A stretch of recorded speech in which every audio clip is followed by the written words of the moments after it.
fantastic. It's like a second home for me. It's about the 9th time I've been at every literary festival, and I always feel so welcome, and people are so friendly. It's like the highlight of my year.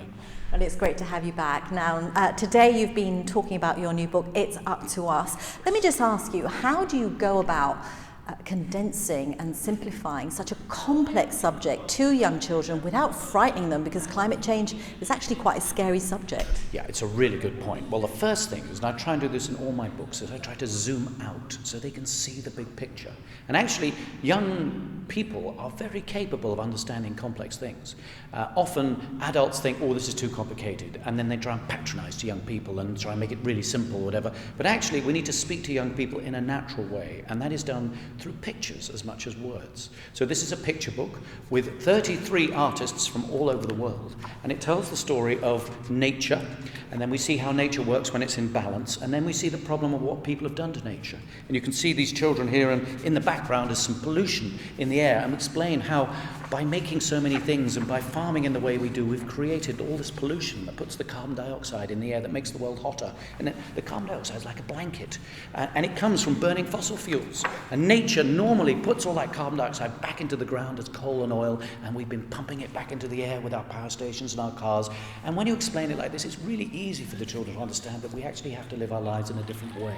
So that the last part of the book, inspired by the Prince of Wales, Prince Charles, is a set of new promises, the Terra Carta, promises to the planet to live our lives differently and put nature first. So like using solar panels and renewable energy, and labelling our products so we know how much carbon dioxide is being put into the air, and restoring wetlands to their glory as places, as a refuge for nature. And if we do these things, then maybe it isn't too late. And if young people can tell this to their parents and grandparents, then they can become the agents of change, which is why it's called It's Up to Us. You've been doing these talks to young audiences for many years now, but are you finding children more engaged these days? And how did you find today's audience?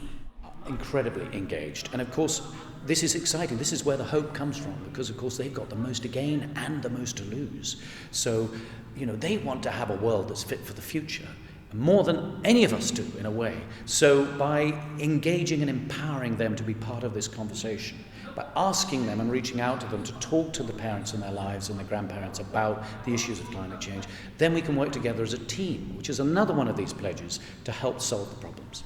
Okay, let me ask you about your talk, Absolutely Everything. How on earth do you condense 13 billion years, 13.8 billion years into one talk? Excellent. Well, yes. So that is a book which again connects knowledge together, and I'm very passionate about connecting knowledge, because it's in schools everything's chopped up into different subjects, and our brains aren't in different subjects. They love connections, and when you make a new connection, you go, wow. So I connect right from the beginning of time to the present day through the 15 chapters of the book, and I choose a different everyday object and use it as a way of linking to one of the stories in each chapter, and we kind of jaywalk our way through 15 moments that have really transformed the story of planet life and people over 13.8 billion years. And that way, of course, it doesn't include absolutely everything, but it gives you an overview. It gives you a way of seeing how everything's connected, so that when you discover something new, you know where it goes, and you can help become your own kind of self-learning system. And the Britannica Ultimate Family Quiz, what can we expect? Well, that is, last year I had the great opportunity to work with Britannica to do a new children's encyclopedia. And it's called What We Know and What We Don't. And many of the most interesting questions don't have answers, because we don't know. Is there life on other planets? Nobody knows. So throughout this encyclopedia, you can find out what we don't know as much as what we do know. And we're going to do a quiz based on each chapter of the book. We're going to use our phones and our tablets, and we're going to find out in the audience who is going to be the winner, the Gibraltar 2021 Britannica Brain Box of the Literature Week. And I can't wait to find out who it's going to be.